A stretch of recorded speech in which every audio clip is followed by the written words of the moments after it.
Hello friend, welcome to my YouTube channel. तो दोस्तों, आज की वीडियो में हम डिस्कस करेंगे ईवीएस एनसीईआरटी। जी हाँ, बता दें कि आपके सीटेट एग्जाम्स में ईवीएस एनसीईआरटी से 15 क्वेश्चन पूछे जाते हैं और 15 क्वेश्चन जो है वो ईवीएस पेडागोजी से पूछे जाते हैं।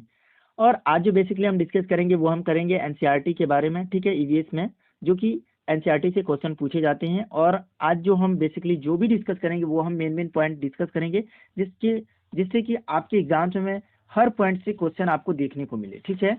तो दोस्तों, हम सबसे पहले डिस्कस करेंगे जानवर के बारे में। जानवर जो होते हैं उनमें देखने, सुनने और महसूस करने की शक्ति होती है। कोई भी जानवर होता है उसमें देखने, सुनने और महसूस करने की शक्ति होती है, ठीक है। उसके बाद है, चींटियां चलते समय जमीन पर कुछ ऐसा पदार्थ छोड़ती है जिससे सूंघकर पीछे आने वाली चींटियों को रास्ता मिल जाता है। एक चींटी जो आगे वाली जाती है वो क्या करती है, एक ऐसा पदार्थ छोड़ती है जिससे पीछे वाली चींटियां जो होती है उसे सूंघ करके उसे रास्ता मिलता है और वो पीछे पीछे चलती है। मच्छर हमारे शरीर की गंध, खासकर पैरों के तलवे की गंध को सूंघकर हमें ढूंढ लेता है। मच्छर हमारे शरीर की गर्मी से भी हमें ढूंढता है। मच्छर दो तरीके से हमें ढूंढते हैं, एक क्या, पैरों के तलवे की गंध को सूंघ करके, और दूसरा क्या होगा, हमारे शरीर की गर्मी से भी हमें ढूंढ लेता है, ठीक है। अब हम चलेंगे नेक्स्ट पॉइंट पे। जो हमारा नेक्स्ट पॉइंट है, सड़कों पर कुत्ते की भी अपनी जगह बटी होती है। एक कुत्ता जो होता है वो दूसरे कुत्ते के मलमूत्र की गंध से जान लेता है कि उसके इलाके में बाहरी कुत्ता आया था, ठीक है, बाहर का कुत्ता आया था। एक कुत्ता क्या होता है, किससे पहचानता है, अपने मलमूत्र से, ठीक है। अगर वहां पे दूसरे का मलमूत्र रहेगा उसके इलाके में तो वो पहचान लेगा कि हमारे इलाके में दूसरे कुत्ता आया था, ठीक है, दूसरा कुत्ता। जो रेशम का कीड़ा होता है यानी सिल्क वर्म जो होता है, अपनी मादा को उसकी गंध से कई किलोमीटर दूर से ही पहचान लेता है। जो सिल्क वर्म होता है उसका जो मेल होता है वो फीमेल कीड़ा को कहाँ से, कई किलोमीटर दूर से पहले ही उनके गंध से पहचान लेता है, ठीक है। मेल मेल जो सिल्क वर्म होगा वो फीमेल सिल्क वर्म को पहचान लेता है, ठीक है। अब हम चलेंगे नेक्स्ट पॉइंट पे। जो हमारा नेक्स्ट पॉइंट है, ज्यादातर पक्षियों की आंखें उनके सिर के दोनों तरफ होती है। जो भी पक्षी होते हैं उनके जो आंखें होती है वो सिर के दोनों तरफ होती है। पक्षी एक ही समय में दो अलग अलग चीजों में नजर रख सकते हैं। मतलब जो उनका आंख इस तरह का होता है कि वो एक ही समय में दो अलग अलग चीजों पर अपनी नजर बनाए रख सकता है, ठीक है। जब ये बिल्कुल सामने देखते हैं, मतलब बिल्कुल फ्रंट में देखते हैं, तो इनकी दोनों आंखें एक ही चीज पर होती है। जब ये सामने देखते हैं तो चिड़िया जो होती है, जो भी पक्षी होती है, उनकी आंखें क्या होती है, एक ही चीज पर केंद्रित होती है। ज्यादातर पक्षियों की आंखों की पुतली घूम नहीं सकती है, वे अपनी गर्दन हिलाकर या घुमाकर ही आसपास की चीजों को देखती है। जो भी ज्यादातर पक्षियां हैं उनकी आंखों की जो पुतली होती है वो घूमती नहीं है, वे अपनी गर्दन हिला घुमा करके या फिर हिला करके आसपास की जो भी चीजें हैं उनको देखती है, ठीक है। अब हम चलेंगे नेक्स्ट पॉइंट पे। और हम जो भी पॉइंट इसमें डिस्कस कर रहे हैं वो काफी इंपॉर्टेंट है, आप इसको पूरा लेक्चर को ध्यान से देखिए, ठीक है। पक्षी जब दोनों आंखें एक ही चीज पर केंद्रित करती हैं तो उन्हें चीज की दूरी का एहसास होता है। क्या होता है, जब पक्षी की दोनों आंखें एक ही चीज पर केंद्रित होती है तो उन्हें चीज की दूरी का एहसास होता है और साथ ही उनका देखने का दायरा जो होता है वो सिमट जाता है, ठीक है। जब पक्षी अपनी दोनों आंखें अलग अलग चीजों पर केंद्रित करती हैं तो उनका देखने का दायरा बढ़ जाता है। जब दोनों आंखें एक ही चीज पर केंद्रित होगा तब तो दायरा उनका घटेगा, लेकिन जब वो अलग अलग चीजों को देखेंगे तो उनके देखने का दायरा जो होगा वो बढ़ जाएगा, ठीक है। चील, बाज और गिद्ध हमसे क्या होंगे, 4 गुना ज्यादा देख सकते हैं। किससे, इंसान से। कौन, चील, बाज और गिद्ध, ठीक है। और वो कई किलोमीटर दूर से ही अपने शिकारी को देख लेता है। अब हम चलते हैं नेक्स्ट पॉइंट पे। जो हमारा नेक्स्ट पॉइंट है, आमतौर पर माना जाता है कि दिन में जागने वाले जानवर कुछ रंग देख पाते हैं। जो दिन में जागते हैं जो जानवर वो क्या करते हैं, कुछ रंग देख पाते हैं, मतलब कई प्रकार के रंग देख पाते हैं।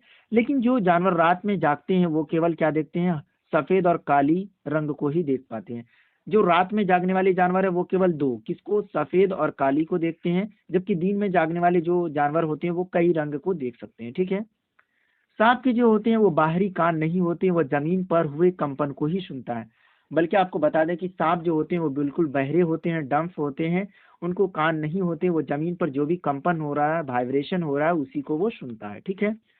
अब हम चलते हैं नेक्स्ट पॉइंट पे। जो हमारा नेक्स्ट पॉइंट है, जंगल में ऊंचे पेड़ पर बैठा लंगूर अपनी अपने पास आती किसी भी मुसीबत जैसे शेर, चीता को देखकर एक खास आवाज निकालता है जिससे उनके साथियों तक संदेश पहुंच जाता है।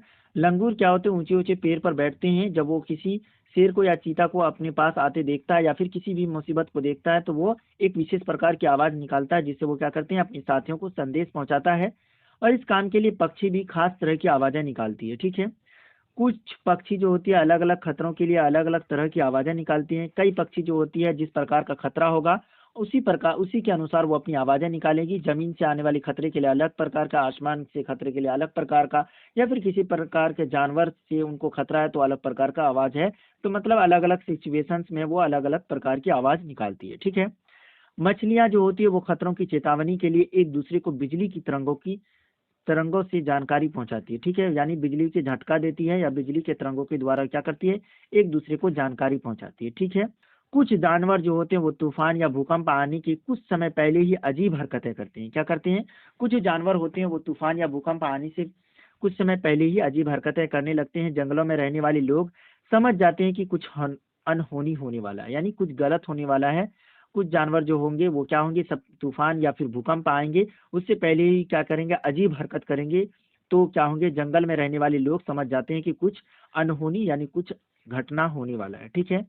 अब हम चलते हैं नेक्स्ट पॉइंट पे। जो हमारा नेक्स्ट पॉइंट है, सन ने 2004 में दिसंबर के माह में सुनामी से कुछ समय पहले जानवरों के अजीब व्यवहार और उनके द्वारा दी गई चेतावनी भरी आवाजों को अंडमान की खास आदिवासी जनजाति समझ गई और उन्होंने वह इलाका खाली कर दिया। इस प्रकार यह लोग सुनामी से बच गए। तो इसका कहने का मतलब ये हुआ कि जानवर जो होते हैं वो अजीब तरीके से हरकत करते हैं, जिससे क्या होते हैं, वहाँ के आसपास के जो लोग होते हैं वो समझ जाते हैं कि कुछ अनहोनी होने वाला रहता है, तो वो क्या होते हैं, पहले ही सतर्क हो जाते हैं। ठीक है।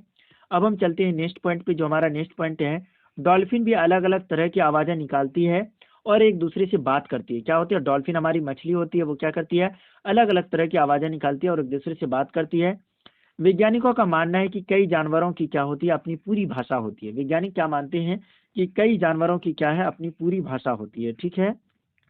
बहुत सी जानवर जो होते हैं किसी खास मौसम में लंबी गहरी नींद में चले जाते हैं, जैसे कि छिपकली। ठीक है। जो छिपकली होती हैं वो क्या होते हैं, किसी खास मौसम में क्या होते हैं, वो लंबी गहरी नींद में चली जाती है, कई महीने तक सोई हुई रहती है, जैसे कि कौन है, छिपकली। ठीक है। अब हम चलते हैं नेक्स्ट पॉइंट पे। जो हमारा नेक्स्ट पॉइंट है वो है स्लोथ के बारे में। ठीक है। स्लोथ के बारे में हम देख लेते हैं, स्लोथ कौन होता है। स्लोथ जो होते हैं भालू जैसे दिखते हैं या भालू नहीं होते। क्या होते हैं, भालू जैसे दिखते तो हैं लेकिन ये भालू नहीं होते हैं। स्लोथ दिन में करीब 17 घंटे पैरों से उल्टे लटक कर मस्ती से सोते हैं।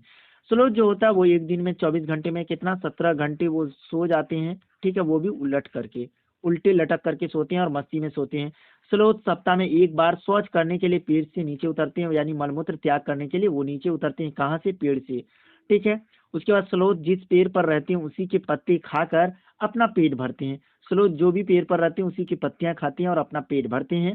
40 वर्ष के अपने जीवन काल में यह केवल 8 पेड़ों पर घूमने में तकलीफ उठाते हैं। मतलब जो अपनी 40 साल का उनका जीवन होता है उसमें वो क्या करते हैं, 8 पेड़ों पर केवल रहते हैं। मतलब एक पेड़ पर वो लगभग 5 वर्ष रहते हैं। ठीक है। अब हम चलते हैं नेक्स्ट पॉइंट पे। जो हमारा नेक्स्ट पॉइंट है वो है बाघ के बारे में, यानी टाइगर के बारे में। ठीक है। बाघ क्या होते हैं, अंधेरे में हमसे 6 गुना बेहतर देखते हैं। हमसे मतलब किसी मनुष्य से। ठीक है।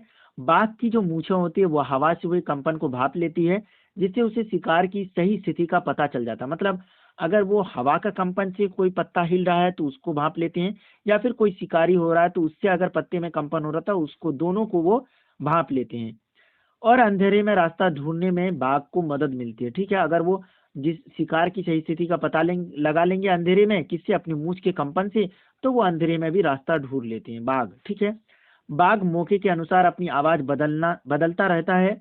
बाघ की जो गर्जन होती है, मतलब रोअर्स जो वो करते हैं, रोअर्स है जिसको इंग्लिश में रोअर्स कहते हैं और हिंदी में गर्जन कहते हैं। गर्जन की आवाज 3 किलोमीटर दूर से भी सुनी जा सकती है, यानी जब बाघ गरजता है तो वो 3 किलोमीटर दूर तक सुनाई देती है। ठीक है। अब हम चलते हैं नेक्स्ट पॉइंट पे। जो हमारा नेक्स्ट पॉइंट है, बाघ हवा की वजह से पत्तों के हिलने और शिकार की वजह से झाड़ियों के हिलती हुई आवाज के अंतर को पहचान लेता है। यही हम बात कर रहे थे। बाघ क्या होगा, अगर हवा की वजह से अगर पत्ते हिल रहे हैं उसको, या फिर शिकार की वजह से झाड़ियां हिल रही है, इन दोनों में वो फर्क कर लेता है। ठीक है। और साथ ही उनके अंतर को पहचान लेता है। ठीक है। बाघ के दोनों कान बाहर की आवाजों को अच्छे से सुनने के लिए अलग अलग दिशाओं में बहुत ज्यादा घूम सकते हैं।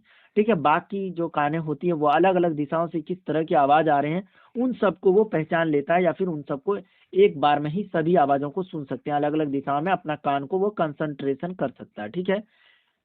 अब हम बात करेंगे Jim Corbett national park Uttarakhand में स्थित है। जो हमारा जिम कॉर्बेट नेशनल पार्क है वो कहाँ पे है, उत्तराखंड में स्थित है।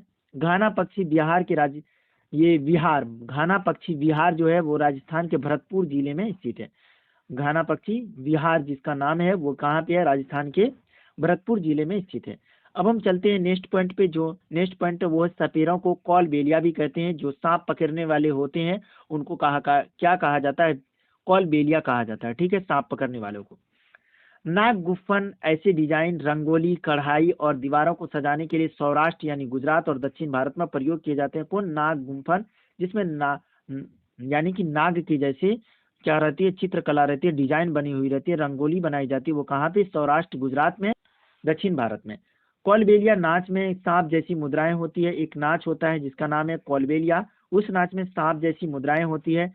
तुम्बा, खंजरी, बीन आदि सूखी लौकी से बनाए जाते हैं। सूखी लौकी जो है, जिसको हम आम भाषा में कद्दू भी कहते हैं, उनसे क्या बनाया जाता है, तुम्बा, खंजरी, बीन आदि जो है किससे, सूखे हुए लौकी से बनाए जाते हैं। ठीक है, अब हम चलते हैं नेक्स्ट पॉइंट पे। जो हमारा नेक्स्ट पॉइंट है, हमारे देश में पाए जाने वाले सांप में केवल 4 तरह के सांप ही जहरीले होते हैं। उनके नाम होता है नाग, जिसको हम क्या कहते हैं, कॉमन क्रेत का, ये नाग जिसको हम क्या कहते हैं, गोमन कहते हैं, या फिर किंग कोबरा भी का बोला जाता है। उसका क्रेत जिसको कॉमन क्रेत, दुबोइया और अफाई, ये भफाई नहीं अफाई है। ठीक है, रसल वाइपर, ठीक है, स्किल वाइपर। ठीक है, अब है हमारा नेक्स्ट पॉइंट। सांप किसी को काटते हैं तो उनके 2 खोखले जहर वाले दांत से दूसरे व्यक्ति या जानवर के शरीर में चला जाता है।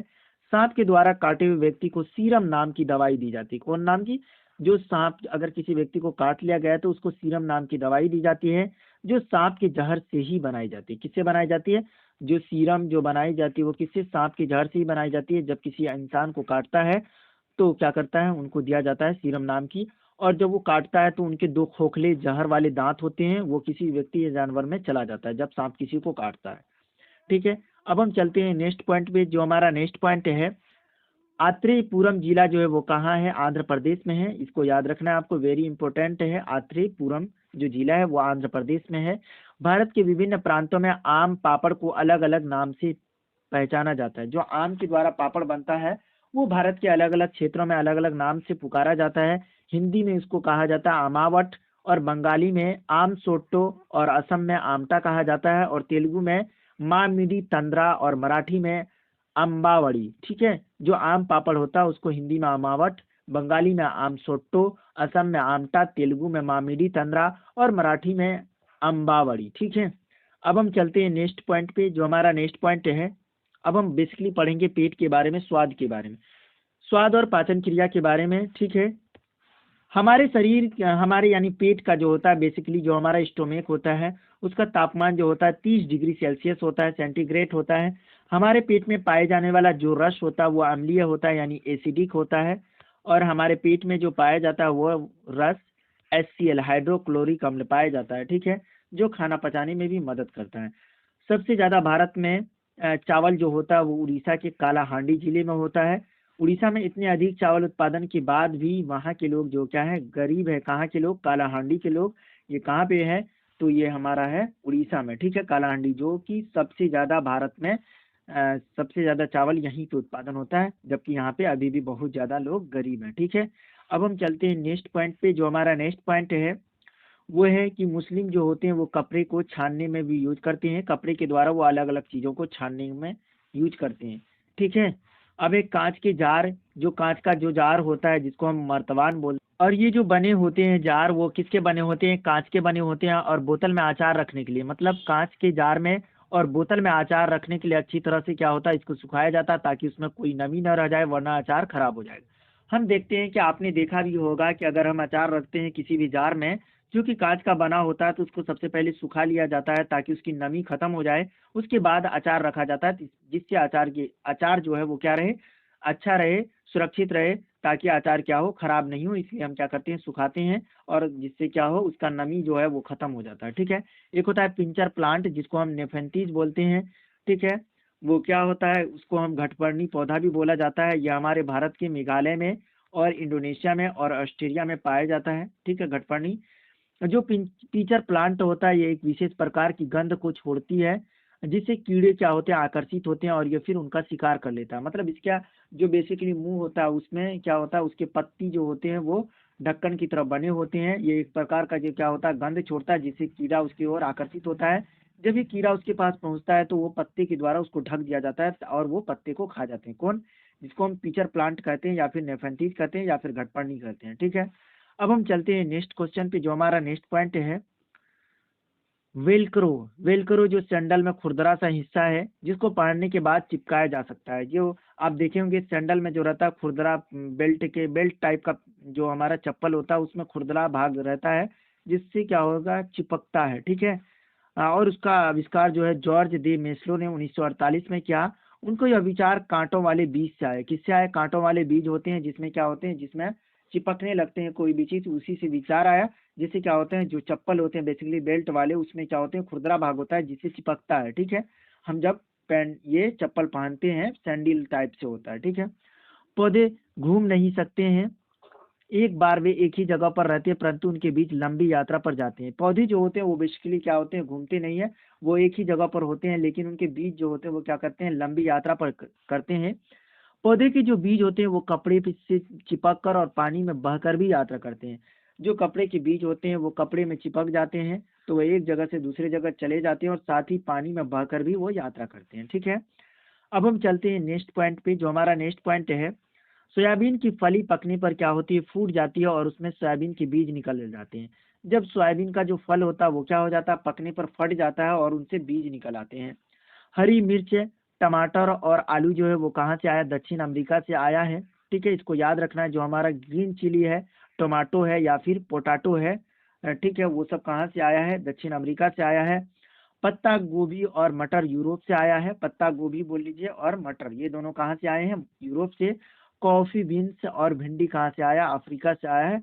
कई बार इनसे क्वेश्चन पूछा जा चुका है। ठीक है, आप इसको बेसिकली ध्यान में रखे, रटने का कोई भी जरूरी नहीं है। हम इसको याद कर सकते हैं, हरी मिर्च, ग्रीन चिली, उसके बाद हम इसको याद करते हैं GTT।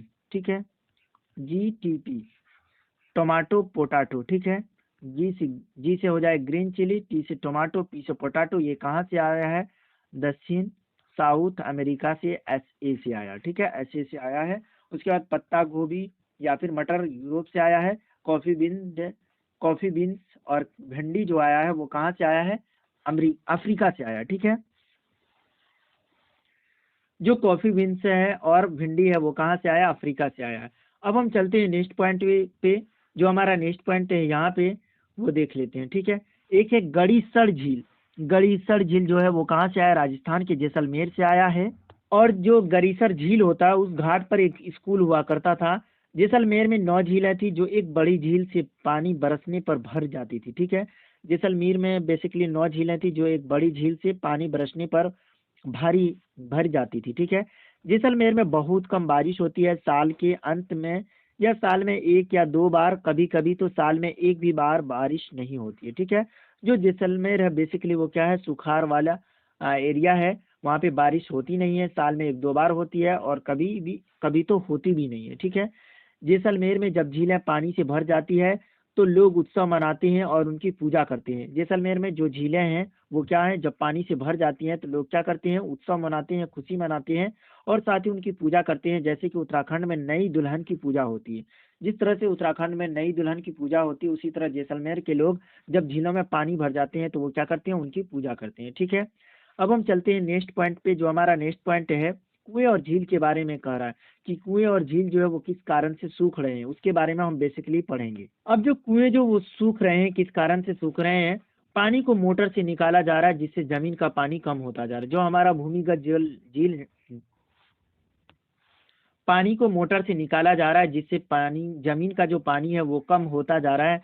जो भूमिगत पानी को मोटर से निकाला जा रहा है जिससे क्या हो रहा है, जमीन का जो पानी है वो कम होता जा रहा है। जो हमारा अंडरग्राउंड वाटर है वो कम होता जा रहा है, जिसको हम भूमिगत जल बोलते हैं। ठीक है, भूमिगत जल बोलते हैं। वो उसका क्या हो रहा है, स्तर जो होता है, वो लेयर जो हो रहा है वो काफी कम होता जा रहा है, जिसके कारण क्या हो रहा है, पानी कम हो रहे हैं, किसमें, कुएं में। ठीक है, अब झीलें भी कम हो रही है। जहाँ पहले वर्षा का पानी इकट्ठा हो जाता था, जहाँ पे क्या होता था, पानी का जो वर्षा होता है उसका पानी इकट्ठा हो जाता है, कहाँ पे, झील में। पेड़ों के चारों तरफ और पार्कों में मिट्टी को सीमेंट से ढक दिया जाता है। जो पेड़ होते हैं उनके चारों तरफ क्या होते हैं, पार्क में मिट्टी को सीमेंट से ढक दिया जाता है जिससे वर्षा का पानी जमीन में नहीं पहुंच पाता। जमीन में जब पहुंचेगा वर्षा का पानी तो किस तरह पहुंचेगा, जब उसके अंदर केवल जमीन हो तो क्या होगा, वो जमीनों से रिस करके वो नीचे चली जाती है। लेकिन हम क्या करते हैं, पेड़ के आसपास क्या होते हैं, मिट्टी को जो है सीमेंट से ढक देते हैं या फिर प्लास्टर कर देते हैं, जिससे क्या होता है वर्षा का पानी जमीन में नहीं पहुंच पाता है, जिससे क्या होता है जमीन के जो पानी का स्तर हो रहा है, यानी जो अंडरग्राउंड वाटर का जो स्तर है वो क्या हो रहा है, कम होता जा रहा है। ठीक है, अब हम चलते हैं नेक्स्ट पॉइंट पे। जो हमारा नेक्स्ट पॉइंट है, 1986 में जोधपुर और उसके आसपास की भी बारिश नहीं हुई। फिर लोगों को ध्यान आया कि एक यहाँ पुराना कुआं है या बावली है। ठीक है, 1986 में जब जोधपुर और उसके आसपास में बारिश नहीं हुई तो वहाँ के लोगों को ध्यान आया कि यहाँ पर एक पुराना कुआं और जिसको बावली कहा जाता है। उसके बाद लोगों ने क्या कि लोगों ने पैसे इकट्ठे किया और लगभग 2000 ट्रक कूड़ा निकाला और लोगों को वहाँ पानी मिला। क्या मिला, 2000 जब ट्रक कूड़ा निकाला तो लोगों को वहां पानी मिला। प्यासे जोधपुर को बावली से पानी मिला। कुछ सालों बाद वहां अच्छी वर्षा हुई और बावली को लोग फिर से भूल गए। किसको भूल गए, बावली को भूल गए लोग फिर से।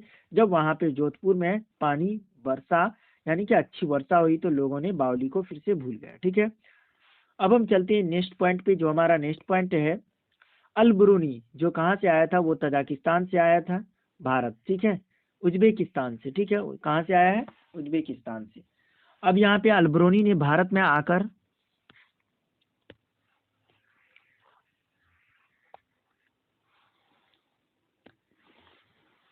अलबरूनी जो है वो हजारों साल पहले उज्बेकिस्तान से भारत आया था। ठीक है, अलबरूनी ने भारत में आकर सभी चीजों को ध्यान से समझा और जाना। यहाँ के लोग तालाब बनाने की कला जानते हैं और वह बड़े बड़े पत्थर और लोहे के चबूतरे झीलों के किनारे पर बनाते हैं। ठीक है, उन्होंने इसको देखा। ठीक है, और उन्होंने इसके बारे में जानने और समझने की कोशिश की। अलबरूनी ने सारी बात को विस्तृत रूप से लिखा। यह सारी बातें 1973 में मिली एक स्टाम्प पर लिखी थी, जो अलबरूनी के जन्म से 1000 साल बाद मिला था। कब मिला था, 1973 में मिला था। ठीक है, और उन्होंने क्या क्या, भारत की जो कला है, जो चबूतरों के बारे में था, ठीक है, जो झीलों के बारे में था, जो तालाबों के बारे में, उन्होंने खूबसूरती से इसके बारे में लिखा है। ठीक है, अब हम चलते हैं नेक्स्ट पॉइंट पे। जो हमारा नेक्स्ट पॉइंट है वो है मृत सागर के बारे में, यानी डेड सी के बारे में। मृत सागर का पानी जो होता है सबसे ज्यादा खरा होता है, जिसके 1 केजी पानी में क्या होता है, 300 ग्राम नमक पाया जाता है। कितना, 300 ग्राम कितना में, 1 केजी वाटर में। ठीक है, 1 केजी वाटर में, किसके, मृत सागर के यानी डेड सी के। मृत सागर समुद्र तल से 418 मीटर नीचे दुनिया का सबसे निचला बिंदु कहा जाने वाला सागर है। इस खारे पानी की सबसे निचली झील भी कहा जाता है। इसे क्या कहा जाता है, खारे पानी की सबसे निचली झील कहा जाता है। और साथ ही क्या है, मृत सागर का समुद्र तल जो है वो 418 मीटर नीचे है। ठीक है, नीचे की तरफ है, इसलिए इसे सबसे निचला बिंदु भी कहा जाता है। और साथ ही खारे का जो पानी होता है वो सबसे निचली झील भी कहा जाता है।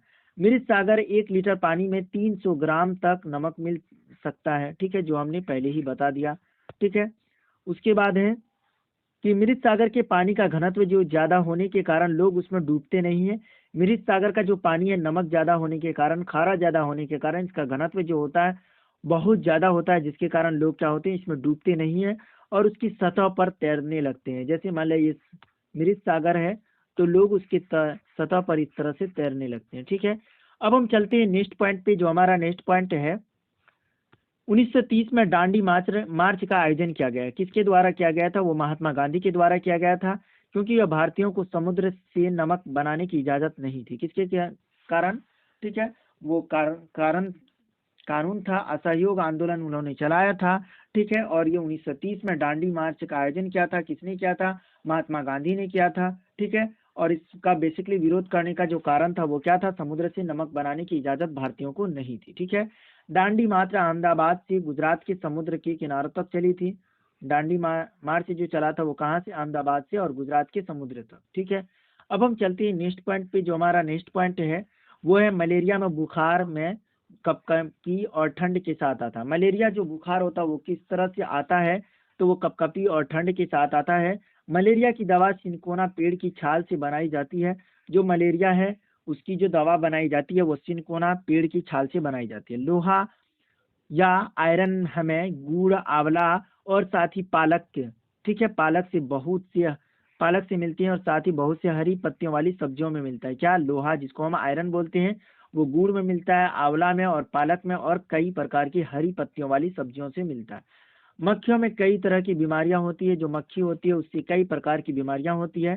ठीक है, अब हम चलते हैं नेक्स्ट पॉइंट पे, वो है अलगी या शैवाल। एक तरह का जलीय पौधा है जो क्या होते हैं, बरसात के मौसम में होता है। अलगी या शैवाल कब होते हैं, बरसात के मौसम में होते हैं, ठीक है।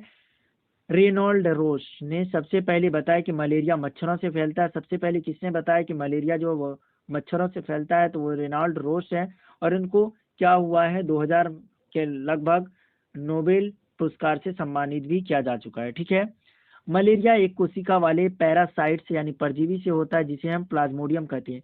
किससे होता है मलेरिया, वो होता है पैरासाइट से होता है, जिसे हम प्लाज्मोडियम कहते हैं। मलेरिया के परजीवी का वाहक मादा एनाफिलीज मच्छर होता है। मादा एनाफिलीज मच्छर के काटने से मलेरिया होता है। और साथ ही बता दें कि मलेरिया का जो इलाज होता है वो किससे होता है, सिनकोना पेड़ के छाल से होता है, ठीक है।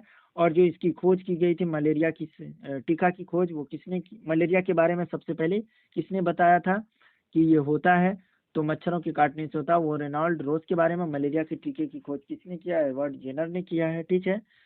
तो दोस्तों आज हमने बहुत सारे पॉइंट को डिस्कस किया है जो ईवीएस का एनसीईआरटी है, और इसमें हमने मेन पॉइंट को डिस्कस किया है। आई होप आपने इस पूरे सेशन को एंजॉय किया होगा। और हाँ दोस्तों, आपको क्लास कैसा लगा है आप कमेंट बॉक्स में कमेंट करके जरूर बताएं। और हाँ दोस्तों, अभी तक आपने हमारे यूट्यूब चैनल को सब्सक्राइब नहीं किया है तो सब्सक्राइब करें। तो दोस्तों मिलते हैं अगले वीडियो में। Thank you, bye.